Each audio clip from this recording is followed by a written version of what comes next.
আপনারা এরকম করবেন না প্লিজ, আমি হাত জোর করছি। দেখুন, আমাকে পুলিশে খবর দিতে হবে। ওই মেয়েটা আমার মেয়ে নয়, ও আমার মেয়ে সেজে রয়েছে। আপনারা কেন বুঝতে পারছেন না? প্লিজ আমাকে আপনি ছাড়ুন। শান্ত হন ম্যাডাম।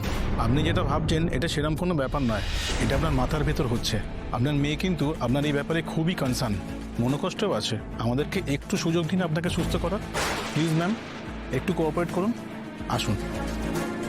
ডক্টর, আমার মাথা খারাপ নয়, বিশ্বাস করুন, আমার মাথা খারাপ নয়। আর আমার মেয়ে তো বহু বছর আগে মারা গেছে।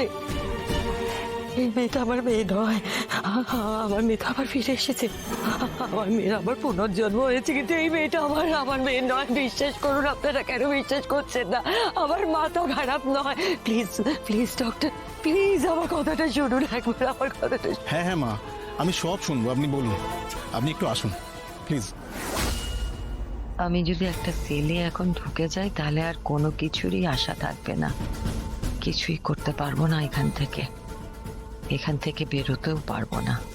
আপনি প্লিজ আমাদের কথা শুনুন, নাহলে আপনাকে সিডেটিভ দিয়ে শুয়ে রাখতে হবে, তখন আর আমাদের কিছু করার থাকবে না। প্লিজ আসুন, এই নিয়ে এসো। প্লিজ ডক্টর, আপনি বুঝতে পারছেন না, আমাকে আপনি ছেড়ে দিন। আমি একদম সুস্থ। অনেক বড় চক্রান্ত, আমার অনেক বড় চক্রান্ত চলছে। আমাকে এখানে আপনি রাখবেন না।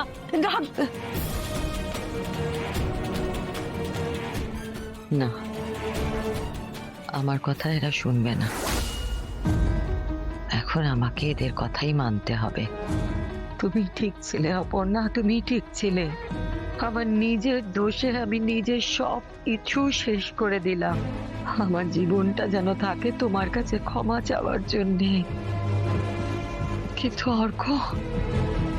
অর্কর কি হবে? তোমরা দুজনে তোমাদের ভাইকে দেখে রেখো।